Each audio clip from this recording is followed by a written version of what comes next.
आप सभी का खैर मकदम है आपके अपने official YouTube channel chalk and duster academy में एक बार फिर से। और आज एक और इन्फॉर्मेशन के साथ मैं आप लोगों के सामने हाजिर हुआ हूँ। इससे कबल मैंने आप लोगों के लिए एक वीडियो बनाया था जिसमें हम लोगों ने बात की थी DSSB TGT उर्दू जो हमारी फाइनल आंसर की का जो है वो क्या आया है, नोटिफिकेशन आया है।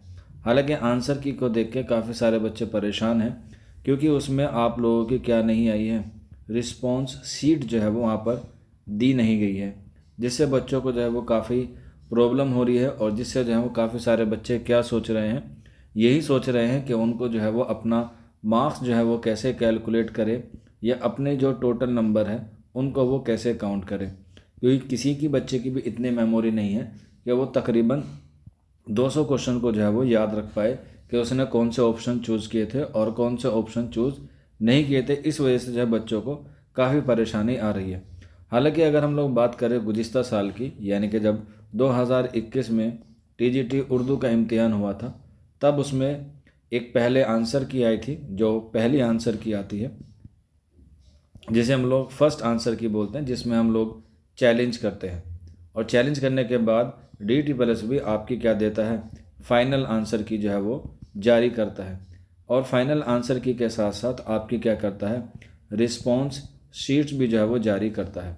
ये 2021 की बात बता रहा हूँ, आप लोगों को यकीन नहीं होता तो हमारे चैनल पे जाके DSSB की प्लेलिस्ट बनी हुई है, आप लोग जो है वहाँ पर जाकर देख सकते हैं, या मैं उस वीडियो का लिंक आपको नीचे डिस्क्रिप्शन में दे दूँगा, आप लोग वहाँ जाकर भी जो है वो देख सकते हैं। लेकिन ये साल जो है वो 2024 में जितने भी एग्ज़ाम हुए हैं उसमें क्या किया है, DSSB ने किसी की भी जारी नहीं की है आपकी रिस्पॉन्स शीट। चाहे हम लोग DSSB TGT उर्दू की बात करें, पंजाबी की बात करें या और दिगेर एग्ज़ाम हुए हैं, उनकी किसी की भी जो है वो जारी नहीं की है। तो बच्चों ने एक कह सकते हैं तरीका निकाला था RTI का कि हम RTI अप्लाई करेंगे तो उससे क्या हो जाएगा, रिस्पॉन्स शीट आ जाएगी। लेकिन अभी तक हम लोग देखते हैं कि DSSB RTI का कोई रिप्लाई नहीं देता है। इससे पहले भी बच्चों ने उर्दू का फ़ॉन्ट को लेकर जो है वो क्या की थी, RTI की थी, उसके बारे में भी कोई रिप्लाई नहीं आया। और एग्ज़ाम डिले की जो आपने RTI डाली थी उसका भी कोई रिप्लाई नहीं आया। तो यानी कि RTI का रिप्लाई DSSB देता नहीं है, या ऐसा हो सकता है कि RTI के अंदर ये डिपार्टमेंट आता ही ना हो या इसके बारे में इसके पास कोई इन्फॉर्मेशन ना हो।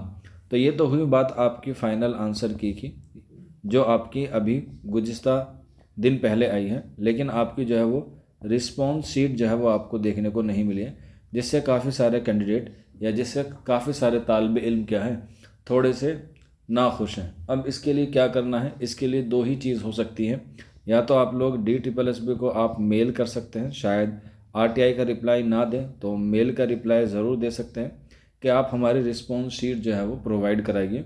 या फिर दूसरा जो तरीका है और वो है आपको वेट करने का, कि आप लोग वेट कीजिएगा अपनी रिस्पॉन्स शीट का, शायद वो बाद में आ जाए। हालांकि मुझे नहीं लगता कि वो आपके रिस्पॉन्स शीट देंगे, वो डायरेक्ट आपका क्या देंगे, ई डोजियर देंगे। ई डोजियर से मतलब होता है कि आपका पहला, या कह सकते हैं फर्स्ट रिज़ल्ट जो है वो डिक्लेयर करेंगे, और उसमें जो आपके क्या मांगे जाएंगे, डॉक्यूमेंट्स मांगे जाएंगे। अब ई डोजियर कितने दिन बाद आता है और उसका प्रोसेस क्या होता है, उसके बारे में थोड़ी सी बात कर लेते हैं।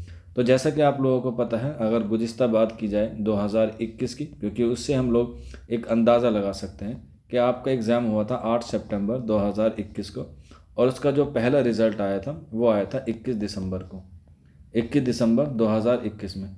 तो सितंबर से और 21 दिसंबर के बीच में आप लोग जो हैं वो देख सकते हैं कितना वक्त है, सितंबर, अक्टूबर, नवंबर और दिसंबर। कुल मिला के हम लोग कह सकते हैं कि 100 दिन के अंदर जो है वो आपका क्या आ गया था, ये रिज़ल्ट आ गया था। अभी जो आपका एग्ज़ाम हुआ है वो हुआ है 13 अक्टूबर को, पोस्ट कोड 809/24 का, और ये था हमारा 52/21 का। मेल और फीमेल का दोनों का एक ही दिन आया था, 53/21 का, लेकिन यहाँ पर एक ही कोड है 809/24। अब 13 अक्टूबर को हम लोग देख सकते हैं, 2 दिसंबर को उन्होंने, सॉरी 3 दिसंबर को उन्होंने क्या दी है, आपकी फ़ाइनल आंसर की दी है। हालांकि इसमें रिस्पॉन्स शीट नहीं दी है, तो हम लोग मान सकते हैं कि एंड ऑफ दिसंबर या जनवरी के पहले सप्ताह में आपका क्या आ सकता है, पहला रिज़ल्ट जो है वो आ सकता है। ऐसे पूरे इम्कान हैं, ऐसी पूरी उम्मीद है। अब ये जो आपके पास वक्त है, क्योंकि काफ़ी सारे जो है वो नाखुश हैं, लेकिन कुछ बच्चे कह सकते हैं थोड़े से दिमाग वाले होते हैं, उन्हें पता होता है कि उनका स्कोर लगभग कितना जा रहा है। तो जिन बच्चों को लग रहा है कि हमारा स्कोर अच्छा जा रहा है, जिनका भी 90 प्लस जा रहा है, चाहे वो किसी भी कैटेगरी में हो, ख़ास तौर पे जो मेन रहते हैं वो आते हैं जनरल, यानी कि यूआर कैटेगरी। जिनका 90 प्लस जा रहा है वो अपने डॉक्यूमेंट जो है वो तैयार कर ले, क्योंकि उनका सिलेक्शन जो है वो हो चुका है। सिर्फ और सिर्फ आपकी फर्स्ट रिज़ल्ट का आने का वेट है। जिसका 90 प्लस आ जाएगा उसका स्कोर इंशाल्लाह सिलेक्शन हो जाएगा यूआर कैटेगरी में। और जो अपनी अपनी कैटेगरी हैं वो उसके जो क्राइटेरिया हैं उसके बारे में आप लोग नोट कर सकते हैं। मैंने इस बारे में काफ़ी सारी वीडियो जो है वो आपको प्रोवाइड कराई है, आप लोग जो है उसमें देख सकते हैं। अभी जो डॉक्यूमेंट वेरिफिकेशन होगा, जिसे हम लोग ई डोजियर कहते हैं, जिसमें आपके क्या होंगे, सारे डॉक्यूमेंट्स पहले ऑनलाइन चेक होंगे। ऑनलाइन चेक होने के बाद आपको जो है वो फिजिकल बुलाया जाता है, यानी कि आपको DOE डायरेक्टरेट ऑफ एजुकेशन में बुलाया जाएगा और वहाँ पर आपके फिजिकल क्या होंगे, डॉक्यूमेंट वेरिफिकेशन होंगे। डॉक्यूमेंट वेरिफिकेशन दो तरीके हो सकते हैं, या तो आप DOE को बुलाया जाता है आपको DOE ऑफिस में, या फिर आपको जो है वो किसी एक पर्टिकुलर जगह पर या किसी स्टेडियम में आपको बुलाया जाएगा और सभी का जो है वहाँ पर एक साथ DV कर दिया जाएगा। ई डोजियर की प्रोसेस भी 2 बार होता है। पहला रिकॉल होता है, जिसमें अगर आपकी कोई डिफिशियंसी आ गई तो आपको दूसरा मौका मिलेगा, और इसके बाद आपका जो है वो सेकंड रिकॉल रहेगा, और उसके बाद आपका आएगा फाइनल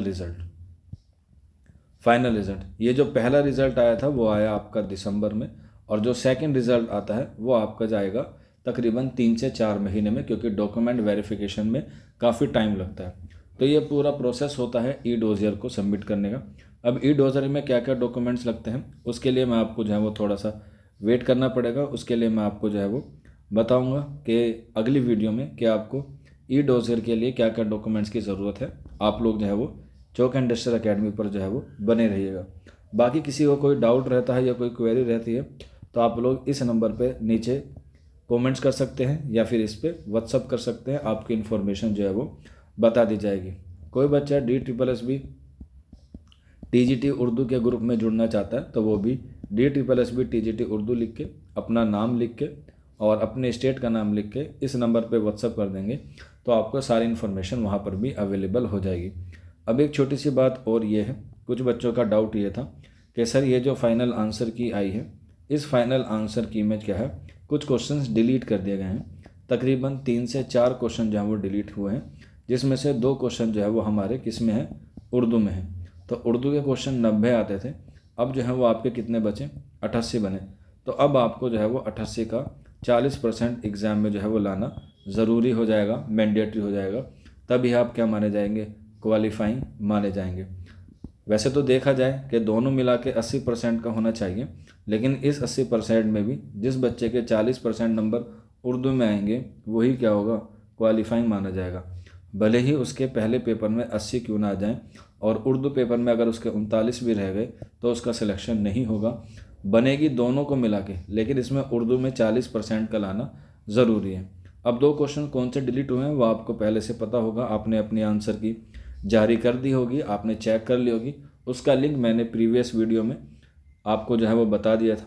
और इसमें जो 2 क्वेश्चंस डिलीट हुए हैं वो मैं आपको बता देता हूँ। एक जो है वो आपसे पूछा गया, सैर कर दुनिया के गाफिल नौजवानी फिर कहाँ का मुसन्निफ़ कौन है, ये क्वेश्चन जो है वो डिलीट कर दिया गया। इसके अलावा सर सैयद अहमद खां का था, जो उनसे पूछा गया था कि जो गाज़ीपुर में उन्होंने साइंटिफिक सोसाइटी कायम की थी उसका ईयर बताना था। तो इन दोनों क्वेश्चन को क्या कर दिया है, डिलीट कर दिया गया है। तो इसके जो डिलीट के नंबर हैं वो आपको इक्वली नहीं मिलेंगे, बल्कि वो किसी को भी नहीं मिलेंगे, चाहे किसी ने अटैम्प्ट किया हो चाहे किसी ने अटैम्प्ट ना किया हो। ये क्वेश्चंस डिलीट हो गए हैं। अब आपका जो उर्दू का पेपर है वो बचा है 88 पेपर का। तो अब 88 का आपका 40% नंबर जितने भी आएंगे उतना ही क्या होगा, आपका क्राइटेरिया माना जाएगा। और ओवरऑल बात की जाए तो 196 या 197 में से क्या होगी, आपकी कट ऑफ बनेगी। तो ओवरऑल जो देखा जाएगा वो देखा जाएगा 197 का 80% कितना स्कोर आ रहा है, और उतने पे ही क्या हो जाएंगे, आप लोग क्वालिफाइंग माने जाएंगे। अगर हम लोग ऑन एवरेज देखा जाए इसकी जो कट ऑफ है वो नॉर्मली जो क्वालिफाइंग कर पाता है, यानी कि जो 80% का क्राइटेरिया ख़त्म कर पाता है या उसे कंप्लीट कर पाता है, जनरल की बात कर रहा हूँ, जो OBC SC ST है वो अपनी जो उनका क्राइटेरिया है उस पर आप लोग देख सकते हैं। तो हम लोग जब इस पर देखते हैं और इसको जो है वो हम लोग मानते हैं तो हमें समझ में आता है कि आपकी जो कट ऑफ है वो कितनी जो है वो रहने वाली है। तो इस हिसाब से जो है वो हम लोग इसके बारे में बात कर लेते हैं। और यहाँ पर देख सकते हैं कि 80% नंबर जो है वो आपका नंबर लाना ज़रूरी है, दोनों का मिला के, पेपर फर्स्ट का भी और पेपर 2 का भी। तो जिसके 80 नंबर या 80% नंबर आ रहे हैं उसका सिलेक्शन हो जाएगा। बाकी ऑथेंटिक की बात की जाए या रियलिस्टिक की बात की जाए या वास्तविकता की बात की जाए तो ये सारी चीज़ें हम लोग तभी डिस्कस कर पाएंगे जब आपका फर्स्ट जो है वो रिज़ल्ट आ जाएगा, क्योंकि फर्स्ट रिज़ल्ट में जो है वो आपकी कट ऑफ आएगी। और कट ऑफ के लिए कोई ऐसा मंत्र तो है नहीं या कोई ऐसा तावीज़ तो है नहीं कि मैं पढ़ूं और फूंक दूं और कट ऑफ वैसे ही आ जाए। फिर भी मैं आपको बता रहा हूं कि दिसंबर के लास्ट में आप लोग जो है वो मान के चलिए कि आपका रिज़ल्ट आएगा। और जॉइनिंग में या कह सकते हैं पूरे प्रोसेस में तकरीबन 6 से 7 महीने का वक्त जो है वो आपका लग जाएगा। अगर आपका स्कोर अच्छा आ रहा है तो आप लोग अपनी इस वाली प्रोसेस को, डॉक्यूमेंट वेरिफिकेशन को तैयार कर लीजिएगा, क्योंकि इससे पहले वाली वीडियो में मैंने बताया था NCT सर्टिफिकेट के बारे में। सब बच्चे कह रहे थे सर ये तो आराम से बन जाएगा, अभी बनवाने की क्या ज़रूरत नहीं है। लेकिन 2 महीने पहले मैंने ये वीडियो बनाया था और अभी तक जहाँ तक मुझे इन्फॉर्मेशन है कि कुछ बच्चों का अभी तक बना ही नहीं है। तो ये NCT सर्टिफिकेट आपको ई-डोजर में अपलोड करना पड़ेगा और इसका अगर प्रोसेस जो है वो सारा ऑनलाइन होता है तो इसलिए आपको ये सारे ऑनलाइन बनवाने पड़ेंगे। NCT सर्टिफिकेट के बाद एक और सर्टिफिकेट होता है जो आपका ज़रूर होता है और जो मैंडेटरी होता है, और वो है आपका CC से मुराद होता है करेक्टर सर्टिफिकेट। ये क्या होता है इसके बारे में मैं आपको जब ई-डोजर के डॉक्यूमेंट्स बनाऊंगा तब उसके बारे में अच्छे से तफसील से बता दूंगा, क्योंकि मेरा मकसद ज़्यादा वीडियो लंबी बनाने का नहीं है, बहुत मुख्तसर है। तो छोटी सी वीडियो है, उम्मीद है आपको पसंद आई होगी। फिर भी कोई डाउट रहता है या कोई क्वेरी है तो आप लोग नीचे कमेंट बॉक्स में या फिर ये नंबर आप लोग याद रख लीजिएगा, ये नंबर आपको जो है वो इन्फॉर्मेशन देता रहेगा। आज की वीडियो में इतना ही, शुक्रिया।